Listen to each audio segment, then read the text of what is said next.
What is going on, everybody? It's Alex, come back to you with another video. And today, per request of Owen Better, we are doing the Vikings mock draft. So, haven't been able to do this one yet, and want to get it out to you guys. So, obviously, again, if you guys want to drop any more suggestions down below, Patriots video is coming soon. Eagles, I mean, you guys kind of switched from 19 up to like 8 or something. That should be coming soon. Obviously, a lot of different teams, and if you guys want to see an even more updated version because draft spots change, let me know.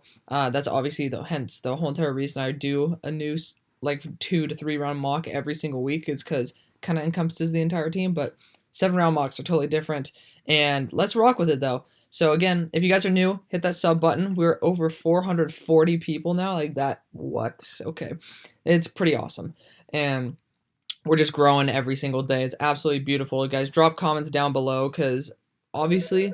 Yeah, okay, we got the sound.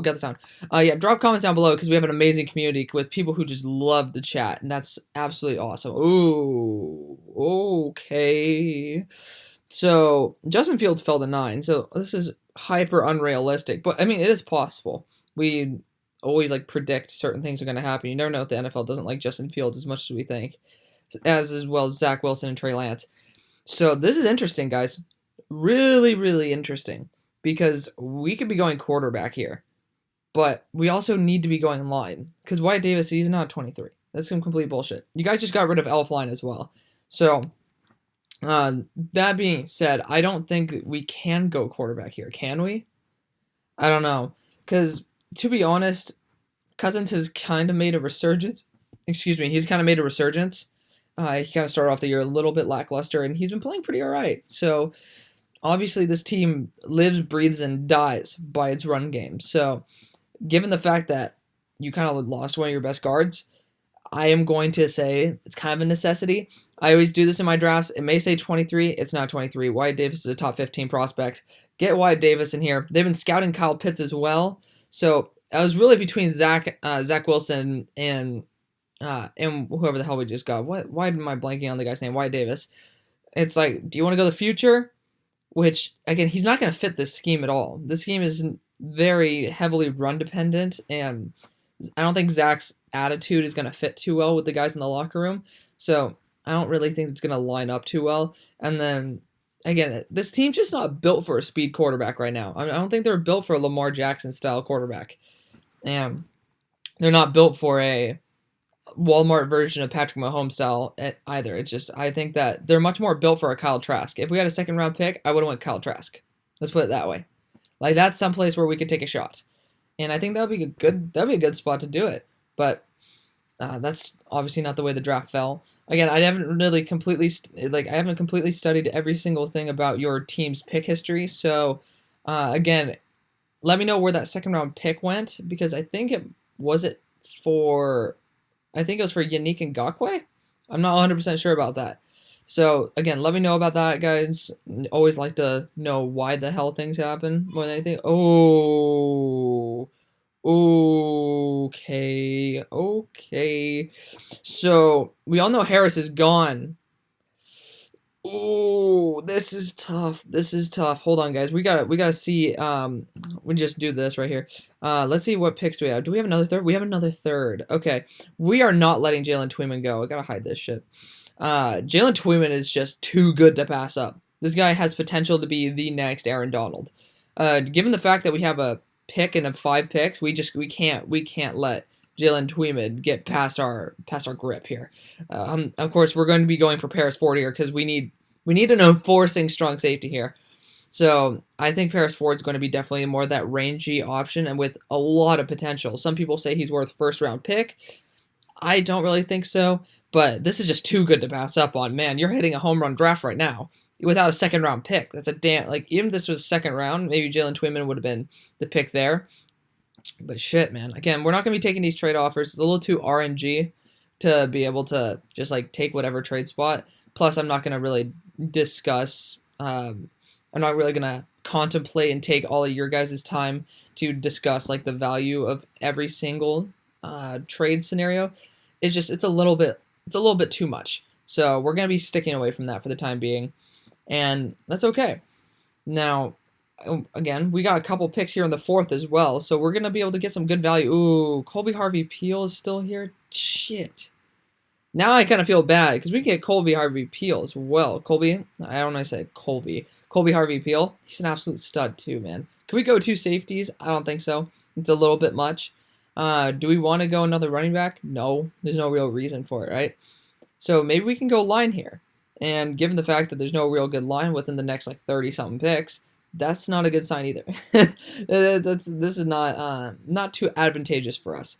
So let's see how quarterback's looking. Jamie Newman's definitely not going to be the guy. If we want to go somebody later, I would recommend a Brock Purdy, a Tanner Morgan, some of these, even Michael Penix, someone who can sit behind and just chillax a little bit, all right? Somebody who can learn and somebody who has like a higher potential. Looking at the tackles, Vrabel could be an option here, legitimately, but I think I might want to wait for maybe an Alaric Jackson or Cole Van Lanen, worst case scenario. Cornerback, because I know we're losing Holton Hill. We could be going Lenore here if we want, but again, looking at the value of these picks versus what's actually happening in the draft, we don't want to kind of get fucked in that position. Therefore, I might even be leaning towards getting a Colby Harvey-Peel here, just for the value. We could be going, of course, Brenton Cox or Shaka Toney, which honestly we should probably be going that way. You can never go wrong with adding some edge presence to your team, and Shaka Toney's part of the best edge duo in the country right now. So given that, I think we should probably go that route. It's not ideal to be able to get Paris Ford and Colby Harvey-Peel when you still have Harrison Smith back there. It's a little bit of a waste of a pick. Get Shaka Toney out there. At least you can add some extra edge presence. I know you guys have quite a few little edge players on your team, but Shaka is just more of an upside type of guy. And of course, we have another damn pick. So here, I mean, let me know what you guys think about this idea. But we very well could just be going Colby Harvey-Peel and going 2 safeties in this draft and just rotate safeties. Colby Harvey-Peel could also be a very good slot corner or a nickel corner. You know, just keep an eye out on that. I think he has positional versatility, and I really like Colby Harvey-Peel. I think he could be kind of a Juan Thornhill type if you want to think about that. A much more athletic, rangy guy. But we could be going a wide receiver here too. So when we look at it, your team is basically filled of route runners, right? When you look at Adam Thielen, he has quite some good hands. He has some very good routes. Not really a speed burner. And then you have Justin Jefferson, who has some good speed, but he's notoriously known for being able to be a separator. So we could be adding some speed here, and that leads me to Shi Smith or Tutu Atwell. Because if we're going to be getting good value here, we might as well be getting good value. Tutu Atwell, I can't see him in this offense. Shi Smith has some attitude, and like good attitude. Not Zach Wilson cockiness, but he has some energy, some spark to him. Shi Smith could be a really good addition to this offense. Like a really damn good one. And maybe later in the draft, we could be going and targeting somebody who is much more of like a taller type of guy, like a Tamorrion Terry, 6'4", type of just slower guy, similar to a Laquan Treadwell. But right now, let's at least get something. Let's get Shi Smith. It's a little bit of a waste for us to go and pick. I'm super confused, guys. Again, drop down in the comment section what you would do in this situation, because again, I don't think you need a third wideout at this point when you have Colby Harvey-Peel on the board. We're going to be rolling Colby here. Just get the value, and he can rotate down to a slot or a nickel corner. He has a speed, he has the ball skills, and I think that he's going to be a really damn good player. So you're pretty much just picking between Paris Ford, who you can stick in the box. He could be kind of like a rangy linebacker type. And then, yeah. So now at this pick, Jesus, we have another 4th round pick. Why do we have so many damn picks? We could be going Charles Snowden here as well. I mean, this is just a high upside type of player. Again, we could be going cornerback at this point if we want to. Like if we want to get Lenore or something, and Lenore's gone, we could be going that. But I'm targeting TJ Carter down the board. He's much more of a guy who I'm more comfortable with in this scheme. So I'm gonna be sticking to that. We're gonna get Charles Snowden here. Again, we're just getting value for the picks. There's not really much that we can do in terms of getting like the perfect fit for our need. Again, offensive tackle is just, it's not a vibe right now. And also cornerback really isn't good. Vrabel just went at 137. So we could be targeting a tackle here based on the fact that teams are starting to reach. Alaric Jackson's a stud as well. Somebody who has the potential of even scooting into guard and playing. Definitely has positional versatility. I like Alaric Jackson too. He's supposed to be a second-round pick, and then he just has kind of played a little bit worse this year, which is hence why his draft stock has fallen a bit. But honestly, if he doesn't face extreme power, which of course in this division you have guys like Khalil Mack, but I think that he has upside. Definitely enough to warrant giving him a shot at this point. Again, we're going to be targeting a quarterback probably in the 6th. So we're going to be looking for a Brock Purdy. We're going to be looking for a Tanner Morgan then. Right now, we already got our like slot/nickel corner. I think that would be okay. I know that Gladney could be rolling in the roles, but rolling in the roles. He could be rolling in one of those roles, but I'm not really vibing with that idea. TJ Carter could be the target here, but at this point, I think we just got to take a corner here. And Keith Taylor, I love Washington corners. Washington corners are usually a very high floor type of guys. They have very good coaching there, and they have very good scouting. So if they're picked up, there's a reason for it. So I like that a lot. Now we can even get a wide receiver. Justin Ross, I mean, we're going 10 out of 10 here. Just being able, he fractured his spine. That's the only reason why he's down this far. But I'm kind of like stepping back from basically saying we're gonna like not take him really that much anymore, just because of the fact that this draft has been pretty much all value based on the fact that, of course, the draft board won't fall like this. It will never fall like this because that's a little bit ridiculous that we're supposed to have 4 quarterbacks in the top 10 to 11 in this draft, and then all of a sudden we only have 2. So it's like obviously this draft is a little bit skewed, but it's okay. It's okay. But of course we're gonna be able to maximize our value, and then this is much more of a value draft than anything. Just fill up your needs with guys who have a lot of talent, who have a lot of upside, and I think it's going to be the best case scenario. So now I'm down to between Brock Purdy and Tanner Morgan. Like, Tanner Morgan used to be my number 3 guy in the draft, and now he's fallen to probably around like 150, just because he's made some stupid mistakes.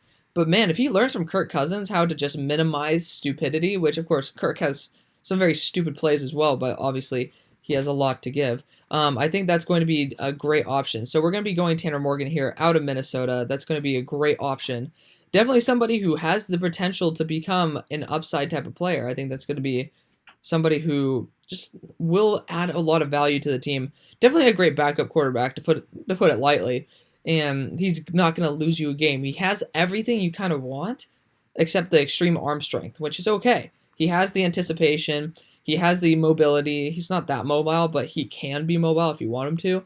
And I think that he's a good leader as well. So having him in the locker room is definitely something that isn't a bad idea whatsoever. So now at this spot, we're going to be going for like best available, right? So we can go another corner here if we want to, just because our secondary's been shit, like straight up shit. So Thomas Graham, I don't vibe with him over a guy like Marco Wilson. I like these Florida corners a lot better. Daz Newsome could have been a fun target if our entire offense isn't Daz Newsome.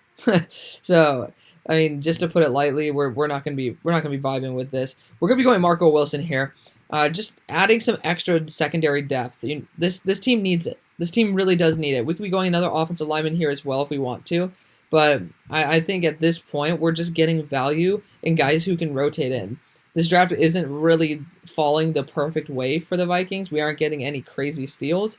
Like Harvey Peel, that's somebody who, I mean, he can compete with Paris Ford if you want him to, but they're completely different players. Much more rangy on Harvey Peel. Can definitely learn under Harrison Smith. And again, the best thing, I just talked about to our former co-host about this.